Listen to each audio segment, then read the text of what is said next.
हिंद मित्रों, आज हम लोगों के बीच में सामाजिक एवं आरटीआई कार्यकर्ता आदरणीय श्री विनोद कुमार मिश्र जी हैं, जिनसे हम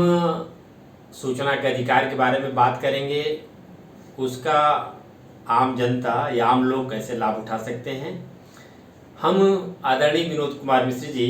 आपका इस कार्यक्रम में स्वागत करते हैं, वंदन करते हैं, अभिनंदन करते हैं। आप बताएं कि जन सूचना का अधिकार क्या है और उसको कैसे आम जनता लाभ उठा सकती है। सर्वप्रथम मैं जो जन सूचना का अधिकार या सूचना का अधिकार अधिनियम 2005 के बारे में संक्षिप्त में बताना चाहूँगा कि इस अधिनियम को बनाने की आवश्यकता क्यों पड़ी। इसके पहले कुछ ऐसे अधिनियम शासकीय बनाए गए थे जो विभागों को और अधिकारियों को मनचाहा कार्य करने के लिए और अपनी बातें गुप्त रखने के लिए, अपनी पत्रावली या जो भी कार्य करा रहे हैं उनको गुप्त रखने के लिए, पब्लिक से छुपाने के लिए, ताकि उनकी जवाबदेही जनता तक न मालूम हो पाए, ये कार्यक्रम चलाया जा रहा था। इसमें कुछ हमारे वरिष्ठ समाज सेवियों ने इसके लिए आंदोलन किया। 2005 में इस अधिनियम को लोकसभा द्वारा पारित किया गया और इसमें समय समय पर संशोधन भी किए गए। 2012 में संशोधन किया गया, उत्तर प्रदेश में 2015 में भी संशोधन हुआ, वर्तमान में 2019 में संशोधन हुआ है। और हमारे उत्तर प्रदेश में जो वर्तमान में अधिनियम लागू है उसको पूरी तरीके से अगर हम कहें तो उसका पूरा नाम है सूचना का अधिकार नियमावली 2015, जो उत्तर प्रदेश में लागू है। और इसी अधिनियम के तहत सभी कार्यकर्ताओं को अपने अधिकारों का, दायित्वों का निर्वहन करना होता है और विभागों को, जन सूचना अधिकारियों को अपने जवाबदेही को भी तय करना होता है। हमको ये बताएं कि सूचना का अधिकार 2005 और जैसे आपने बताया कि उत्तर प्रदेश में किसी दूसरे सूचना की बात करते हैं, नियमावली 2015, तो इन दोनों में अंतर क्या है? दरअसल 2005 में जो संशोधन के पूर्व अधिनियम मूल रूप से बनाया गया था, समय समय पर जो भी चीज़ें आवश्यक प्रतीत हुई शासन को या जनता को कि ये चीज़ें संशोधित की जानी चाहिए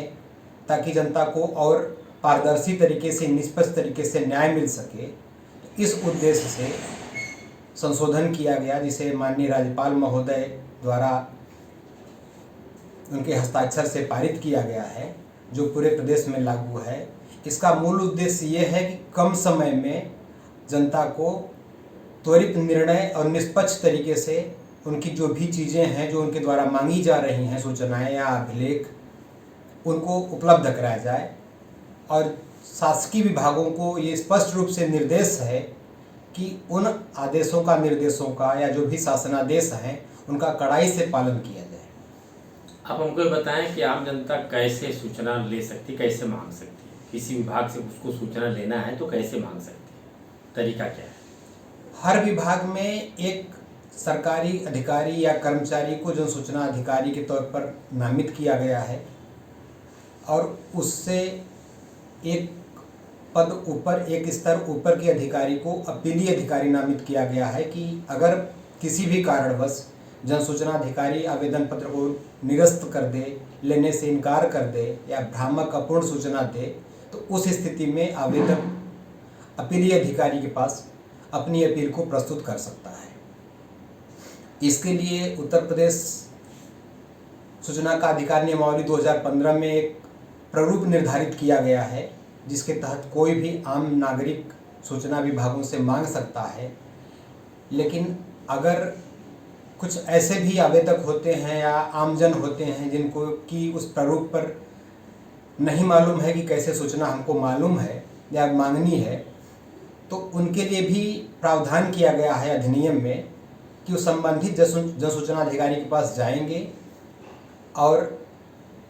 अपनी उद्देश्य को या उनको क्या क्या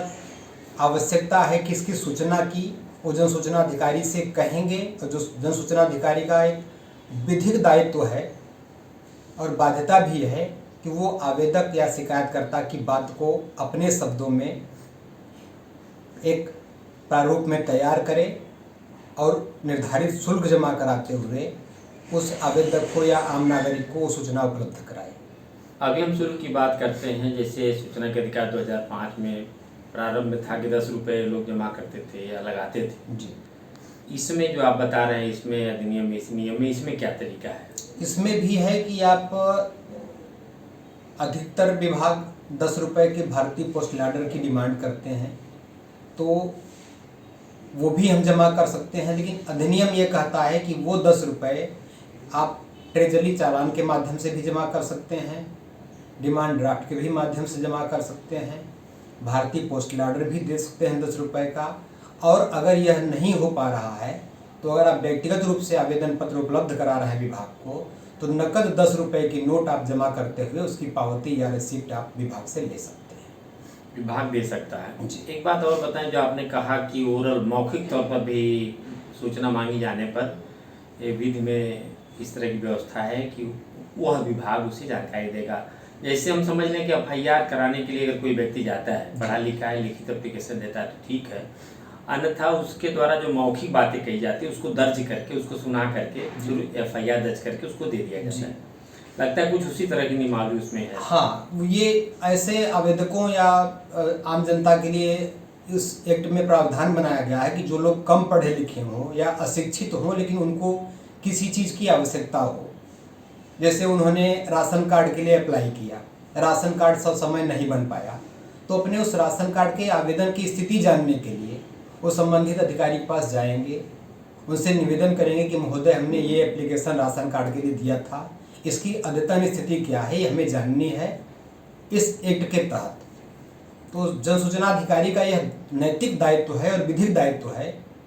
कि वो चीज़ मौखिक रूप से जो शिकायतकर्ता या आम जनता उनसे बता रही है, निवेदन कर रही है, उसको वो नोट करेंगे, लिखेंगे और पढ़ के सुनाएंगे और आवेदक का या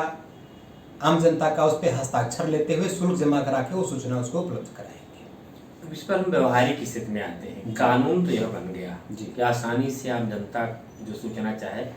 संबंधित विभाग दे। क्या व्यवहारिक तौर पर विभागों में इस तरह की स्थिति है कि लोग मौखिक जाएं और अधिकारी से बात करें, 10 रुपये की नोट उनको दें उस सूचना के एवज में जो नियमावली है जी, तो क्या इस तरह की चीज़ें क्रियाशील हैं, व्यवहारिक रूप में इसका पालन किया जा रहा है? आप क्या मानते हैं इसको? अभी तक तो उत्तर प्रदेश के तमाम जनपदों में जो हमने व्यक्तिगत तौर पर अनुभव किया है या कुछ अन्य प्रदेशों के कुछ जनपदों से जो अनुभव प्राप्त हुए हैं अपने सहयोगियों के द्वारा, उसमें इस प्रकार की कोई भी ऐसी व्यवहारिकता भी देखने को नहीं मिली कि आम जनता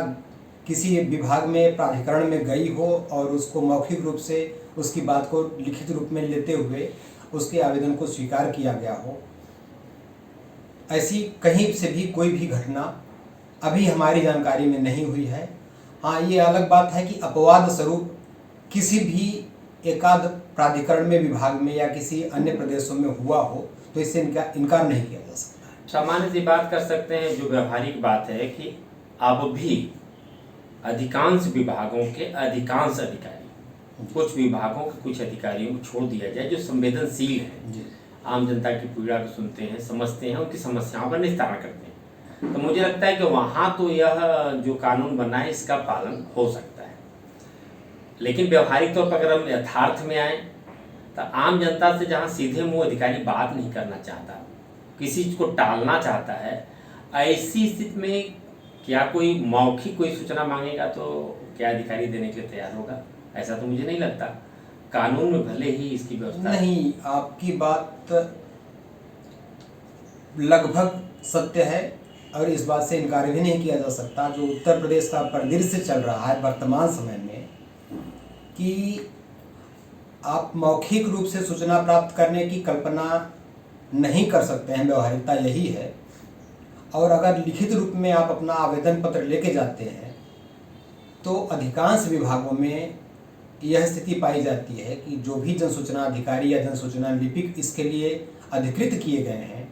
वो लोग व्यक्तिगत आवेदन पत्र लेने से साफ इनकार करते हैं और यह कह देते हैं टालने की नीयत से कि आप इसको रजिस्टर्ड डाक से या स्पीड पोस्ट से भेजिए, तभी इसको स्वीकार किया जाएगा। जबकि इसके लिए कहीं से भी अधिनियम में नहीं प्रावधान किया गया है।